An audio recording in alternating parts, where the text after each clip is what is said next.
Para la Iglesia Bíblica de la Gracia Los Ángeles es una bendición poder compartir esta serie de videos del seminario La Iglesia que Dios quiere. En esta ocasión, el pastor Marcos Peña, de la Iglesia Bíblica del Señor Jesucristo de República Dominicana, nos compartirá sobre el tema Dios quiere una iglesia que perdona sin excusas. Esperamos que este mensaje sea de edificación para tu vida. Vamos a recordar. Empezamos a tratar en la sesión anterior, antes de irnos a almorzar, que una iglesia como Dios la quiere es una iglesia que trata con el pecado de manera adecuada. Y tratar con el pecado de una manera adecuada implica ciertas cosas. La primera de ellas es que se amonestan los unos a los otros. Pero hay otra que es la que queremos tratar en este momento, y es que también es importante que aprendamos a perdonarnos los unos a los otros, tal cual dice Colosenses en el capítulo 3. No solamente debemos de amonestarnos, sino también perdonarnos. Y para tratar este tema, quiero tomar la porción de Mateo 18, que todo el mundo recuerda: ve y repréndele estando tú y él solos. Pero luego, más adelante, en ese mismo capítulo, el Señor Jesucristo les da una parábola a sus discípulos. Y es interesante pensar en qué motivó la parábola. En Mateo 18 se le ha dicho cómo tratar el pecado de los demás. Parece que esto puso a Pedro a pensar y se acerca al Señor con una pregunta: Señor, ¿y cuántas veces pecará mi hermano contra mí que yo haya de perdonarlo? ¿Hasta 7? Yo me imagino hasta el tono así como exagerado. Señor, ¿hasta 7? Posiblemente Pedro pensó que estaba exagerando, ya que la traducción judía sostenía que debía perdonarse al menos 3 veces. Los rabinos, partiendo del libro de Amós, que usa con frecuencia por 3 pecados y por 4 no revocaré su castigo, ellos habían concluido que el hombre no puede perdonar más que Dios. Por lo tanto, se debía perdonar como mucho 3 veces, no más. Ese es el contexto judío en el que esto está ocurriendo. De hecho, en un documento que resume las tradiciones rabínicas sobre leyes judías y sus tradiciones, el Talmud de Babilonia, se lee lo siguiente: cuando un hombre peca contra otro, lo perdonan 1 vez, lo perdonan 2 veces, lo perdonan 3 veces, pero la 4ª vez no lo perdonan. Ese era el sentir de la cultura religiosa de la época. Así que el apóstol Pedro duplica este número y añade 1 más por si acaso. Y dice: Señor, hasta 7. Pero la respuesta del Señor Jesucristo debe haberle impactado. Pedro, no te digo hasta 7, sino hasta 70 veces 7. Para los que son matemáticos aquí y ya calcularon que son 490, buen ejercicio matemático, pero esa no es la idea. La idea no es que debemos perdonar 490 veces y ya la 491 no. No, esa no es la idea. La idea es que no debemos poner límites al perdón. Ahora, mis hermanos, eso es más fácil decirlo que hacerlo. Pero esa es la voluntad expresa del Señor. No debemos poner límites al perdón. De hecho, en otra ocasión posterior, el Señor hace una afirmación similar que se registra en Lucas 17, 3-4. Si tu hermano se arrepiente, perdónalo. Y si peca contra ti 7 veces al día y vuelve 7 veces a ti diciendo: me arrepiento, perdónalo. ¿Serio? Ustedes se quedan así como que no se está diciendo nada. ¿Quién de nosotros aquí está dispuesto a perdonar 7 veces en el día? Miren, yo estaría dispuesto si en ese momento me acuerdo de este texto. Pero naturalmente ya a la tercera, a la cuarta, no, ya está bueno. Pero no tanto así, no, porque tampoco no me va a tomar a mí de relajo. Pero la voluntad del Señor es esta. Se arrepiente, perdónalo. Ya nosotros empezamos. Sí, pero el arrepentimiento no es genuino. Porque si fuera genuino, el Señor no te llamó a ti a evaluar el arrepentimiento de nadie. Si dice que se arrepintió, perdónalo. Pastor, pero que se está burlando de mí. Ese es su problema con el Señor. ¿Te está pidiendo perdón? Sí, perdónalo. Uy, es duro para nuestra carne, no es algo que sale naturalmente. Las encontramos difíciles de cumplir estas instrucciones, ¿verdad que son duras? Bueno, si les sirve de consuelo, no somos diferentes a los discípulos. Pues al oírlo ellos dijeron: Señor, aumentanos la fe. ¿Verdad? Lo mismo que hubiéramos dicho nosotros, y si no lo decimos por lo menos lo pensamos: Señor, aumentanos la fe. Es precisamente ante esta actitud de asombro que debe haber causado su respuesta a Pedro, que Cristo procede a darles una parábola que les permita entender mejor que siempre debemos estar dispuestos a perdonar. El Señor enseñaba con mucha frecuencia por parábolas. Eran historias no necesariamente reales, pero sí tomando elementos de la vida real para que fueran más ilustrativas, fueran más claras de entender. Y le da a ellos la parábola del rey que perdona a alguien y esta persona no perdona a su consiervo. Gracias. Me pasaron como muchísimas palabras, pero ninguna era la que quería. Esa. A su consiervo. En la parábola tenemos 3 secciones muy bien definidas, muy claras. Los versículos 23 al 27 tenemos el perdón del rey. En los versículos 28 al 30 tenemos la reacción del rey ante la falta de perdón del siervo. Y luego, de los versículos 28 al 30 tenemos la falta de perdón del siervo y luego la reacción del rey ante la falta del perdón del siervo. Yo quiero que nosotros vayamos a esa porción para leerla de un solo vistazo, porque yo creo que leyéndola de un solo vistazo no es difícil de recordar y nos va a ayudar mucho más a entender lo que ahí está ocurriendo. Así que yo les pido que vayan conmigo a Mateo capítulo 18.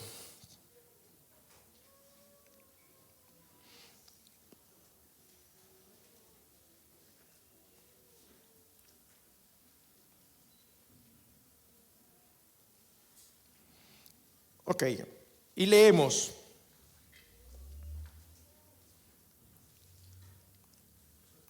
Por eso, a partir del versículo 23, por eso el reino de los cielos puede compararse a cierto rey que quiso ajustar cuentas con sus siervos. Y al comenzar a ajustarlas, le fue presentado uno que le debía 10,000 talentos. Pero no teniendo él con qué pagar, su señor ordenó que le vendieran junto con su mujer e hijos y todo cuanto poseía, y así pagaría la deuda. Entonces el siervo cayó postrado ante él diciendo: ten paciencia conmigo y todo te lo pagaré. Y el señor de aquel siervo tuvo compasión y lo soltó y le perdonó la deuda. Pero al salir aquel siervo encontró a uno de sus consiervos que le debía 100 denarios y echándole mano lo ahogaba diciendo: paga lo que debes. Entonces su consiervo, cayendo a sus pies, le suplicaba diciendo: ten paciencia conmigo y te pagaré. Sin embargo, él no quiso, sino que fue y lo echó en la cárcel hasta que pagara lo que debía. Así que cuando vieron sus consiervos lo que había pasado, se entristecieron mucho y fueron y contaron a su señor todo lo que había sucedido. Entonces, llamándolo su señor, le dijo: siervo malvado, te perdoné toda aquella deuda porque me suplicaste. ¿No deberías tú también haberte compadecido de tu consiervo, así como yo me compadecí de ti? Y enfurecido su señor, lo entregó a los verdugos hasta que pagara todo lo que debía. Y termina diciendo: así también mi Padre Celestial hará con vosotros si no perdonáis de corazón cada uno a su hermano. ¿Vieron el escenario? Bueno, es precisamente esta parábola la que queremos enfocar más de cerca. Veamos la primera parte, que es el perdón del rey. Dice que este rey quiso ajustar cuentas con sus siervos. Noten, el rey no les debe nada a los siervos le deben a él. Y por el contexto es muy posible que estos siervos fueran los oficiales de la corte que recibían sus rentas en cada provincia de su reino.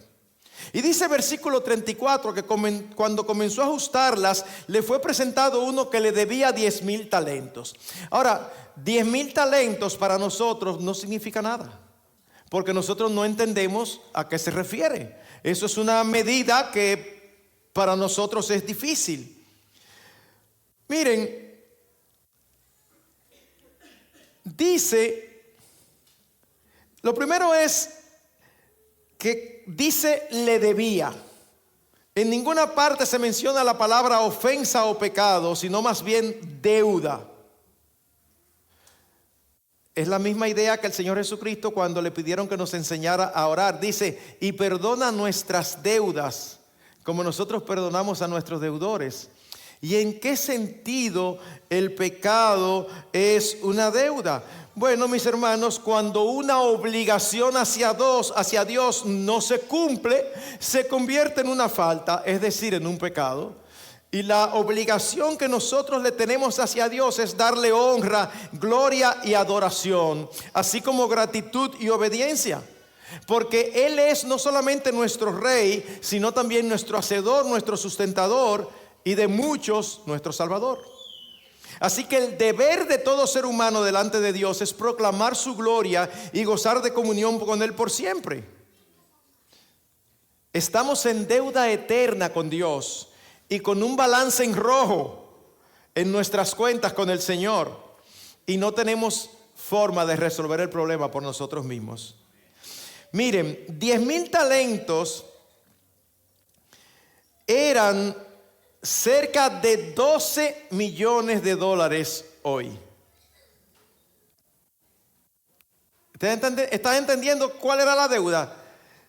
Él le debía cerca de 12 millones de dólares, no de pesos chilenos ni de pesos colombianos. 12 millones de dólares. Cuando usted lo traduce a su moneda, usted se da cuenta que esos son unos números exorbitantes. Un denario era el equivalente, para que tengamos idea de las dimensiones, un denario era el equivalente al salario diario de un jornalero. ¿Y qué era un talento? Un talento equivalía a cerca de 6,000 denarios. En otras palabras, para un jornalero cualquiera, verse con un talento debía trabajar cerca de 1,000 semanas, es decir, un poquito más de 19 años. ¿Estamos entendiendo? O sea, un talento le costaba a un jornalero 19 años para conseguirlo, 19 años de trabajo. Y este hombre no debía un talento, debía 10,000.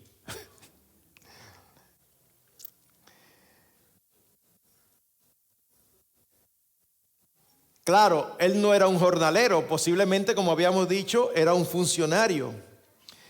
Pero la idea del texto es que su deuda para él era prácticamente impagable. Esa es la idea. No nos perdamos en los números es para que tengamos una noción. Pero el concepto que se quiere dar con esos números es que era una deuda impagable. Y este es un concepto sumamente importante en la parábola. Así como 70 veces 7 representa una cantidad ilimitada de veces, 10,000 talentos representan una cantidad ilimitada de dinero. Y ese es un concepto que nosotros vemos en las Escrituras.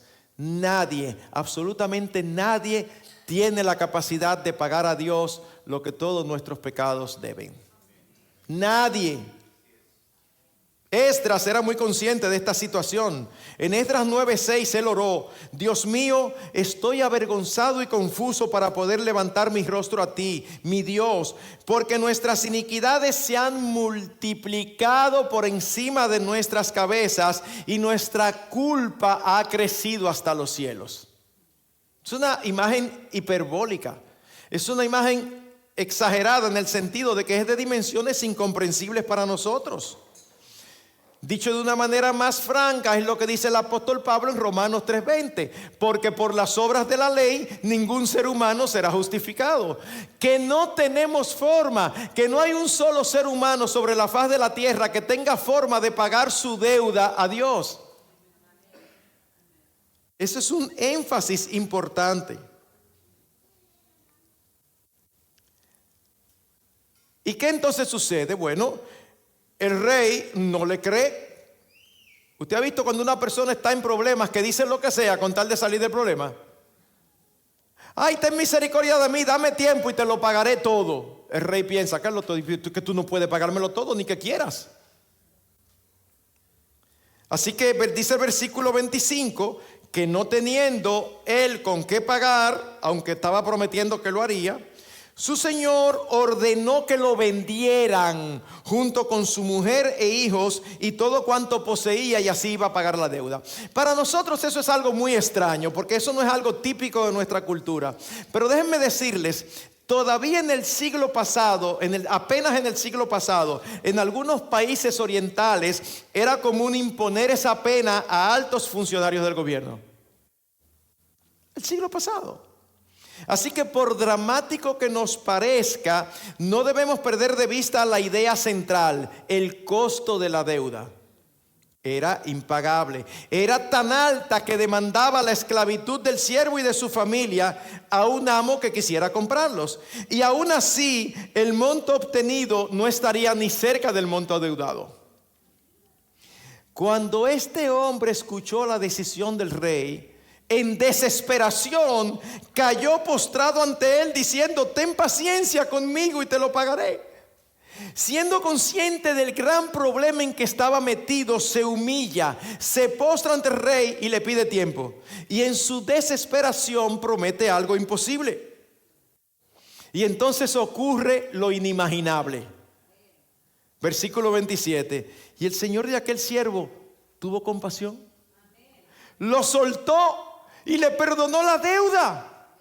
Hermanos, el rey, en lugar de aceptar la oferta, que sabía que no era real, y en lugar de seguir con su orden inicial, al ver la desesperación del siervo, su necesidad, su humillación, fue movido a compasión y le perdonó la deuda.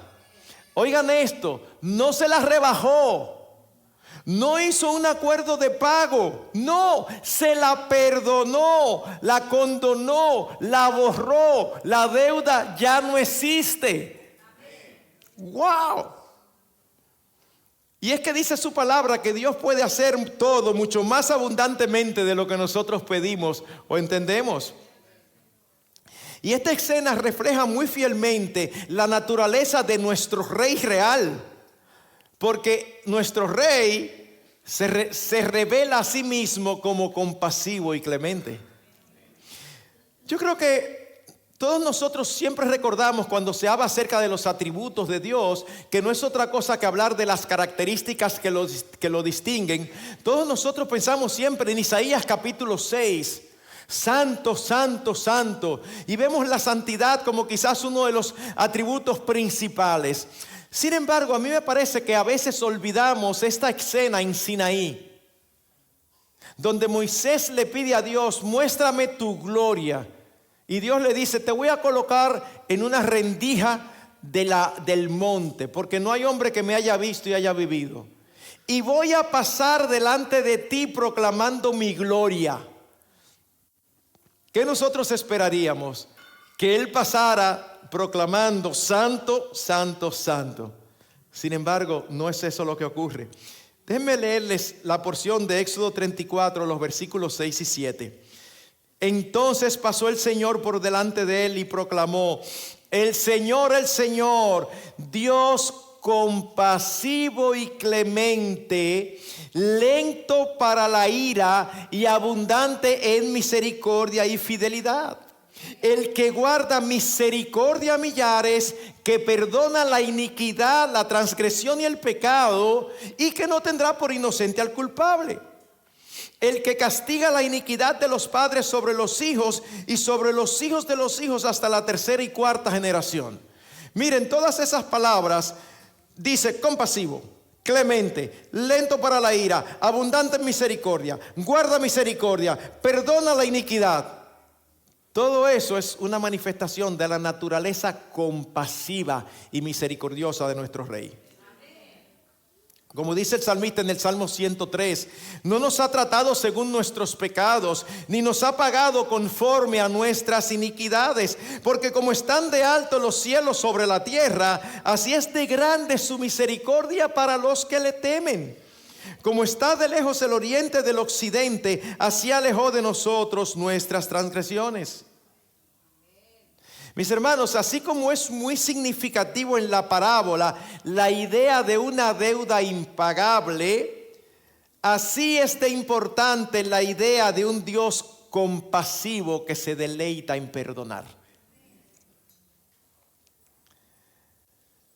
Aunque este siervo lo que merecía era castigo, no compasión, Dios lo perdonó. Perdón, el rey lo perdonó. Exactamente la situación entre nosotros y Dios. Dice: por las misericordias del Señor no hemos sido consumidos. Mis hermanos, que tú y yo estemos hoy aquí es una manifestación de la misericordia del Señor. Pastor, pero es que yo no veo la misericordia de Dios en mi vida. Yo tengo una vida muy dura, muy difícil. Tú despertaste y abriste los ojos hoy. Sí, eso es una manifestación de la misericordia del Señor. Porque lo que tus pecados y los míos merecen es que hace tiempo que hubiéramos sido exterminados. Hace tiempo. Así que solamente respirar y estar vivos ya es una misericordia de Dios. Ahora bien, la parábola no termina ahí. Después de un desenlace tan sublime y sorprendente, ocurre algo muy triste. Y eso nos conduce a la segunda escena: la falta de perdón del siervo. Versículo 28. Pero al salir aquel siervo, encontró a uno de sus consiervos que le debía 100 denarios, y echándole mano lo ahogaba diciendo: paga lo que debes. En otras palabras, ocurre una escena similar a la que le había pasado a él, solamente que en dimensiones totalmente diferentes. Para que nosotros entendamos la diferencia, mis hermanos, si dijimos que un talento era igual a 6,000 denarios, oigan, al siervo se le acababa de perdonar una deuda de 60 millones de denarios. ¿Ok? No ocurrió el mes pasado, hace un año, no. Ahora mismo se te acaban de perdonar 60 millones de denarios. Y tú te encuentras con alguien que te debe 100. No 100 millones, no 100,000, 100, 60 millones. ¿Qué dice? Lógicamente, perdona lo que a ti te acaban de perdonar muchísimo.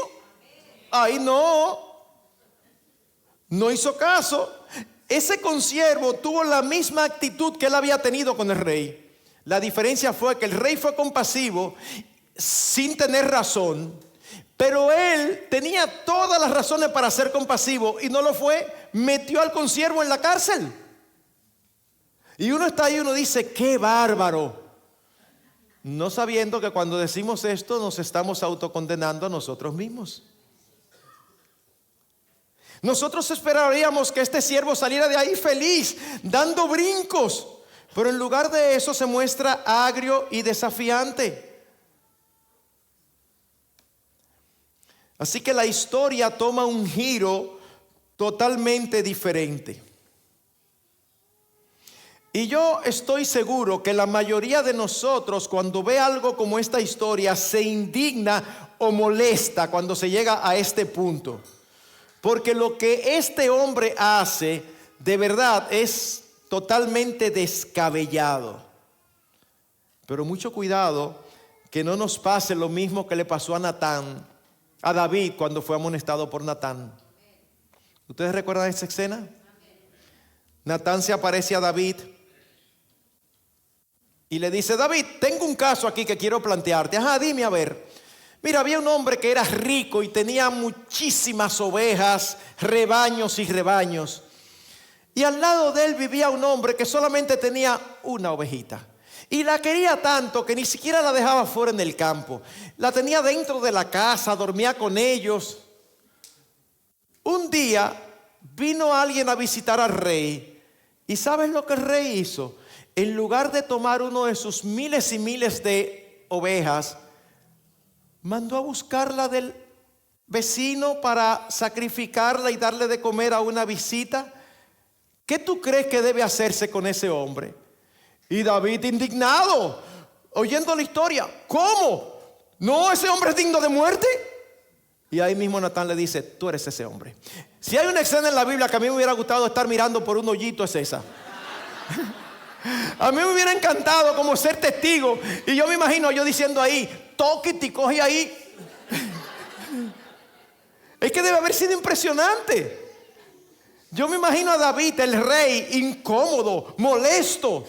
Ese hombre hay que matarlo. Y Natán decirle: tú eres ese hombre. Y es que yo me gusta imaginarme la cara de David, porque a él no hubo que explicarle: ¿cómo así que yo soy ese hombre? Yo me imagino a David: ese hombre que es reo de muerte, tú eres ese hombre. ¿Cómo? Ay, ese hombre soy yo. A él no hubo que darle más explicaciones. Él entendió perfectamente. Mis hermanos,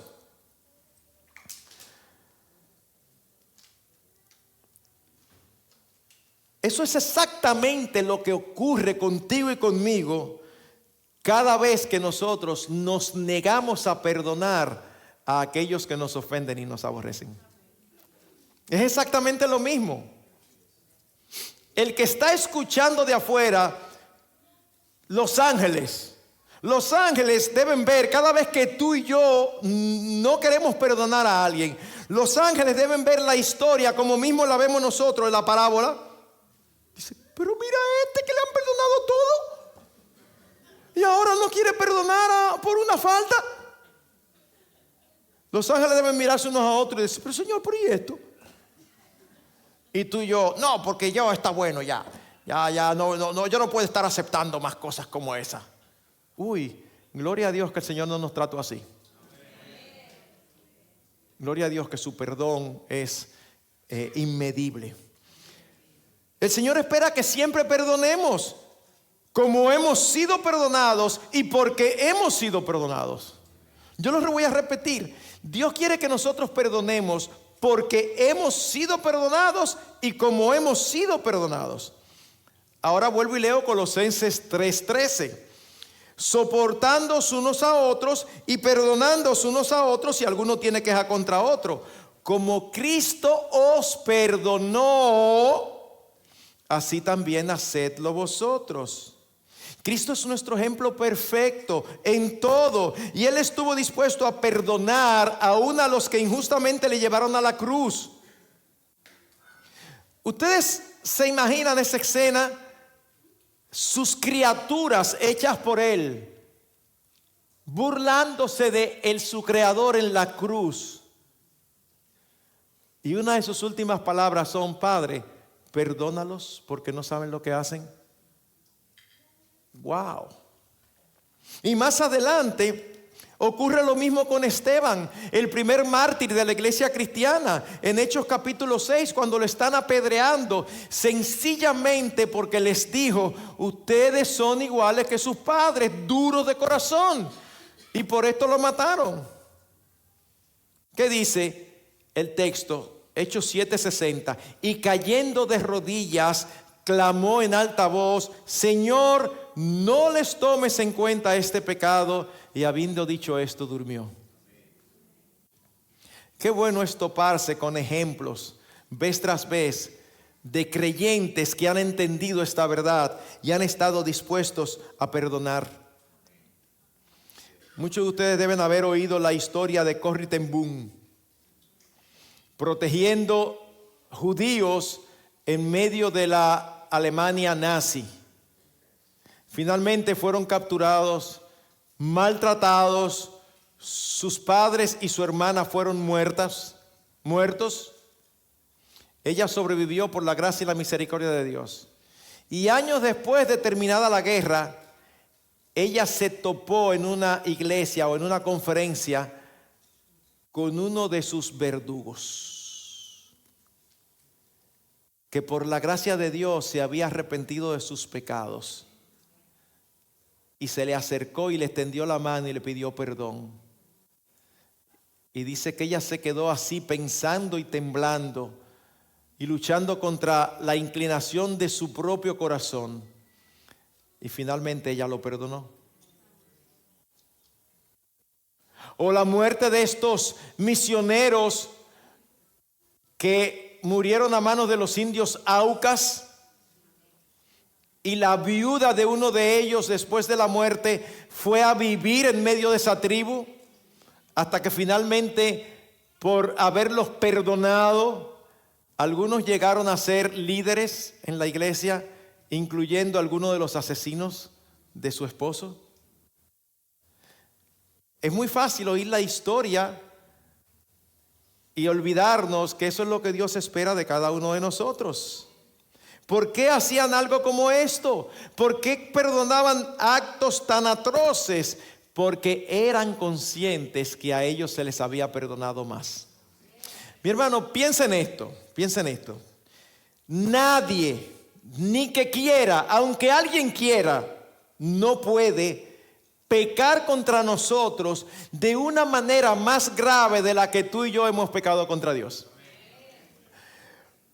El peor de los hombres, el peor de los seres humanos quiere pecar contra nosotros de una manera más grave y no puede hacerlo porque no hay forma de hacerlo. Y sin embargo, habiendo nosotros pecado peor de lo que cualquier hombre puede pecar contra nosotros, Dios nos perdona. ¿Cómo es posible entonces que nosotros no podamos perdonar a los hermanos en medio de la iglesia cuando nos ofenden, cuando nos afectan y nos piden perdón? ¿Cómo es posible? Y esto nos conduce a la tercera escena, la reacción del rey ante la falta de perdón del siervo. Cuando sus consiervos vieron lo que había pasado, fueron donde el rey y se lo dijeron, y el rey lo manda a llamar. Y se refiere a él de una manera que no se había referido cuando tenía la deuda. Le dice, siervo malvado. Él no le había dicho nada como eso. ¿Malvado porque reclamó su derecho? Obviamente que no. Malvado por ser insensible al favor recibido, por malagradecido, por no dar de gracia lo que de gracia había recibido, como el mismo Cristo había enseñado. Es algo tan razonable que el rey le dice, yo te perdoné toda aquella deuda porque me suplicaste. ¿No deberías tú también haberte compadecido de tu consiervo, así como yo me compadecí de ti? Es lógico, ¿verdad? Y sin embargo, ¿por qué nosotros, a pesar de que es lógico, se nos hace tan difícil perdonar? Les voy a decir por qué. Porque el pecado tiene efectos en nuestras vidas.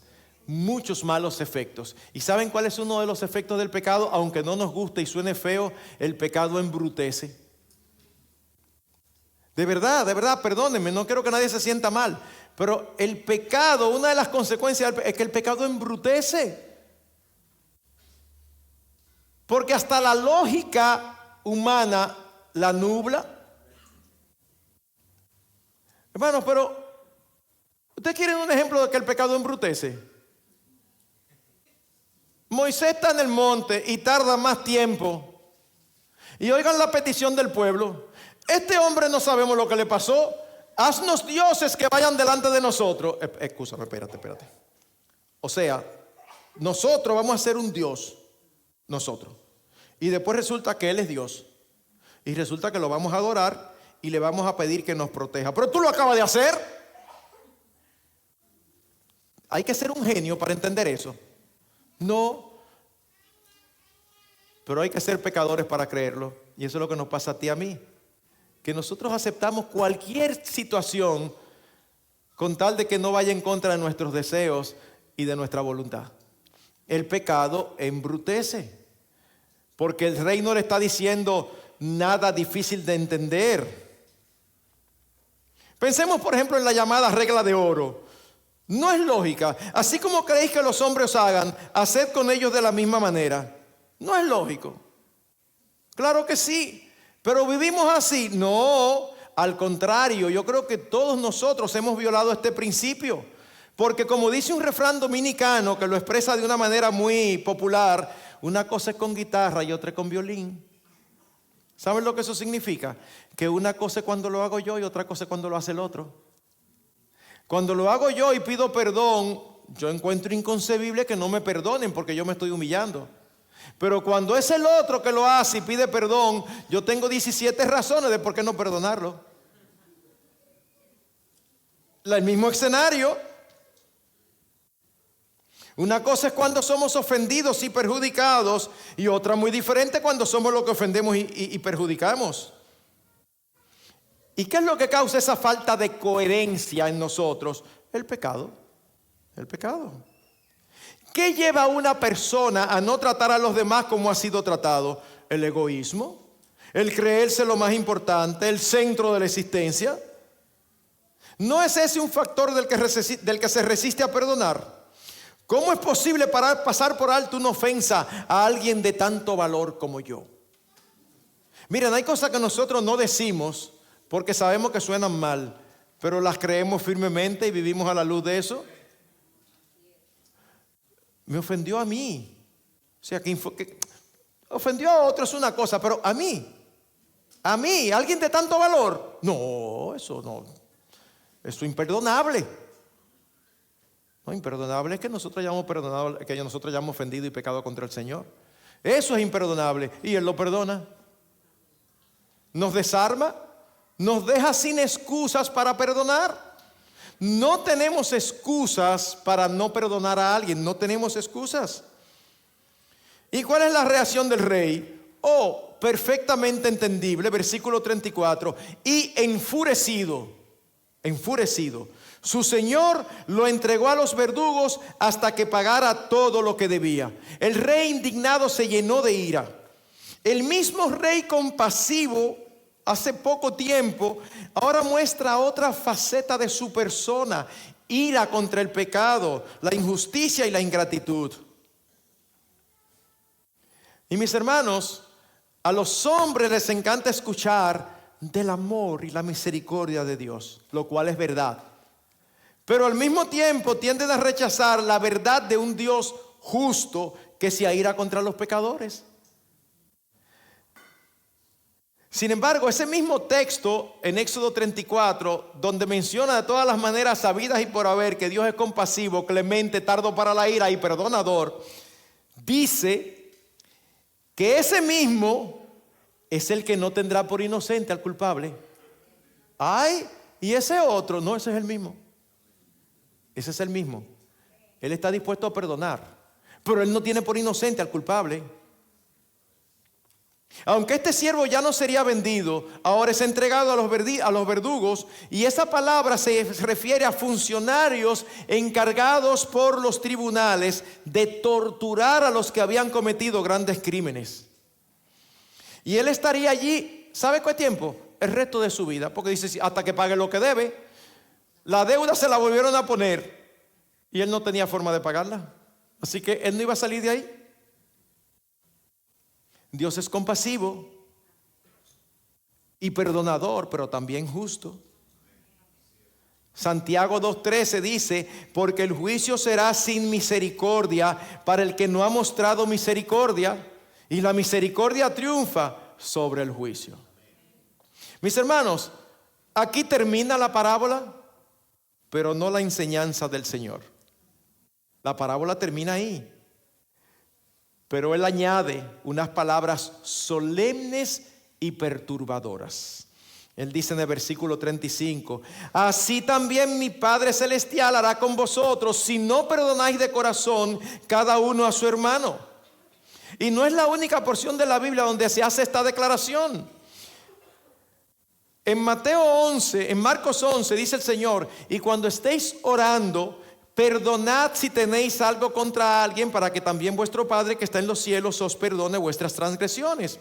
Y oigan esta declaración, pero si vosotros no perdonáis, tampoco vuestro Padre que está en los cielos perdonará vuestras transgresiones. ¿Y qué significan estas palabras? Significa esto que podemos perdernos después de haber sido salvados. ¿No sería esto salvación por obras? Es un requisito perdonar para ser perdonados. Recordemos que la Escritura se interpreta con la misma Escritura. Y hay pasajes que enfocan solamente ciertos aspectos de una gran verdad. Por lo que todos los pasajes que hablan de un tema deben ser analizados para obtener todos los aspectos de esa verdad. En ese sentido, una falta de perdón evidencia una falta de entendimiento de la obra de Cristo a nuestro favor. Por lo tanto, una falta de perdón pudiera ser una prueba de falta de vida espiritual, de una ausencia de un conocimiento salvífico de nuestro bendito Señor Jesucristo. ¿Saben por qué? Porque si hay algo claro en todo el Nuevo Testamento, en toda la Biblia, es que nuestras obras no pueden obtener la salvación de nuestras almas. Entonces no son importantes, importantísimas, porque si no están presentes, entonces evidencian una falta de salvación en nuestras vidas. Pastor, pero espérese, que usted me está confundiendo. ¿Son o no importantes las obras? Sí y no. Pero pastor, póngase claro. No sirven para ser salvos. Entonces ya yo no voy a hacer buenas obras. No, espérate. Sirven para mostrar que ya tú eres salvo. Las buenas obras no son el requisito de la salvación, son la evidencia. Y eso es lo que no entienden aquellos que no entienden la doctrina de la seguridad de la salvación. No lo entienden. Y uno de sus principales argumentos es, pues si así yo me convierto y después yo hago lo que sea y soy salvo. Es que no es un problema de nomenclatura, es un problema real. Es que una persona que dice que es salvo y se comporta como alguien que no lo es, está perdido no porque se perdió, sino porque nunca fue salvo. Porque la evidencia de que lo fue son las obras subsiguientes. Nadie puede clamar ser salvo si no está caminando en obediencia al Señor.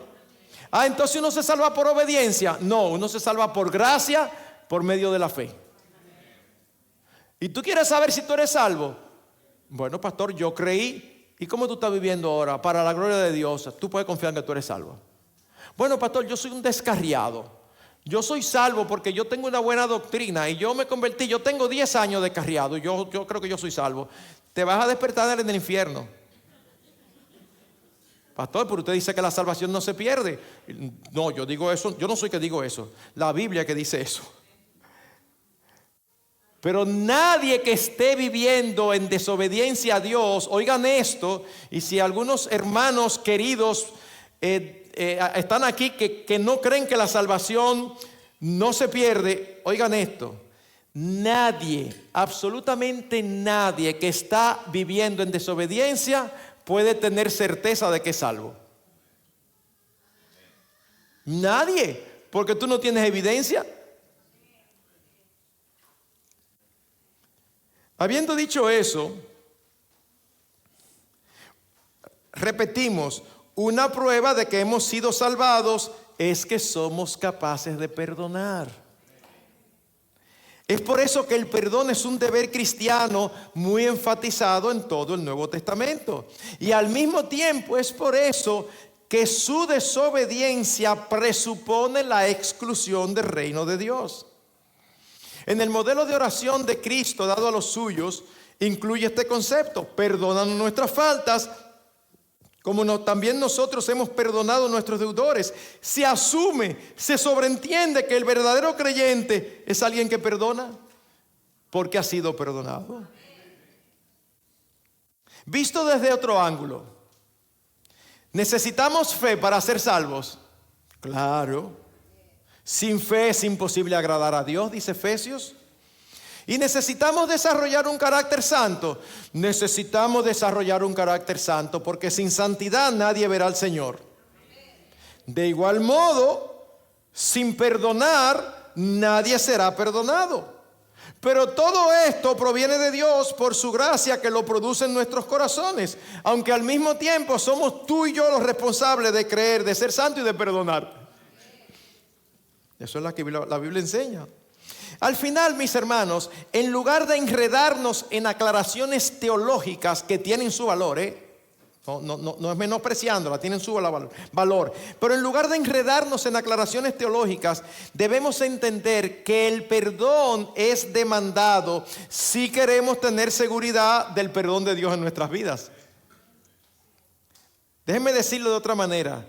Nadie, absolutamente nadie que se resista a perdonar debe tener la certeza de que ha sido perdonado. Eso es una declaración teológicamente correcta. No, pero que yo me arrepentí, yo levanté la mano, yo hice la oración del pecador, todo lo que tú quieras, pero tú te estás comportando como cristiano. No, pues tú nunca fuiste salvo. Alguien lo expresó de esta manera: la falta de perdón es una ofensa a Dios no menos grave que la fornicación o la borrachera, aunque algunas veces se considera más aceptable. Ciertamente se puede ver con mayor frecuencia entre el pueblo de Dios que los pecados que típicamente consideramos como atroces. Pero las Escrituras son claras en cuanto a que Dios desprecia a un espíritu no perdonador. ¿Usted recuerda las características de los que no conocen a Dios y que han sido entregados por Él a una mente reprobada, según Romanos 1:32?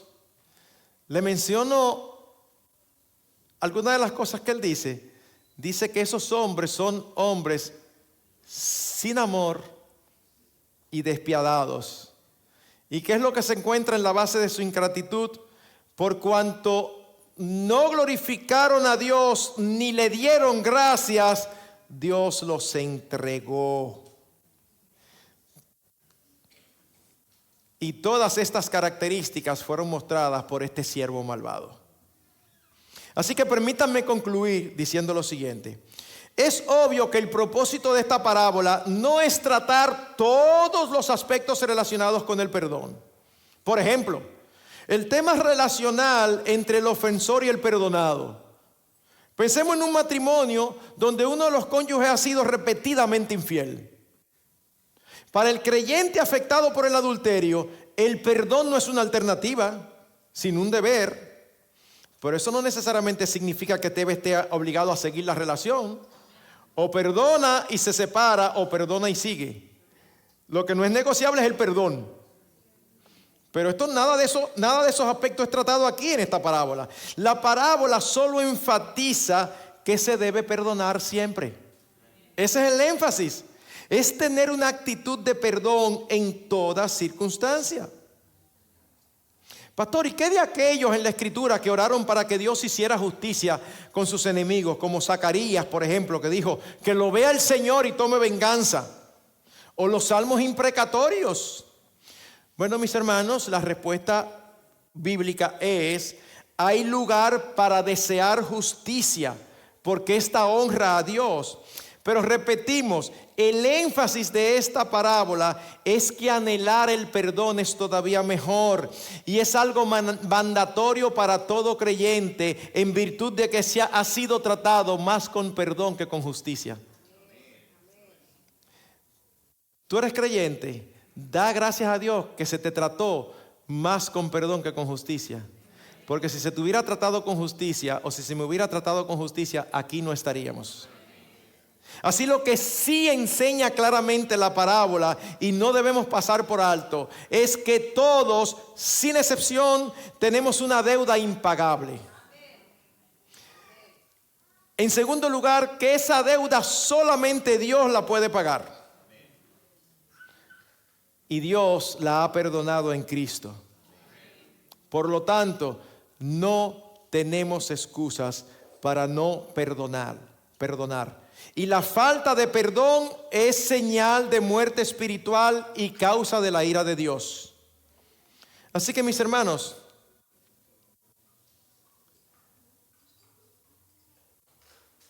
el pecado que siempre va a estar presente en la vida de la iglesia tiene que ser tratado bíblicamente. Y eso implica la amonestación los unos a los otros, pero eso también implica el perdón los unos a los otros. Si alguien peca contra ti, repréndelo. Y si se arrepiente, aléjate. No, dice perdónalo. Y si se arrepiente, perdónalo. Así que queremos ser iglesias como Dios quiere. Practiquemos la amonestación, pero también practiquemos el perdón. Que el Señor nos ayude. Permítanme orar.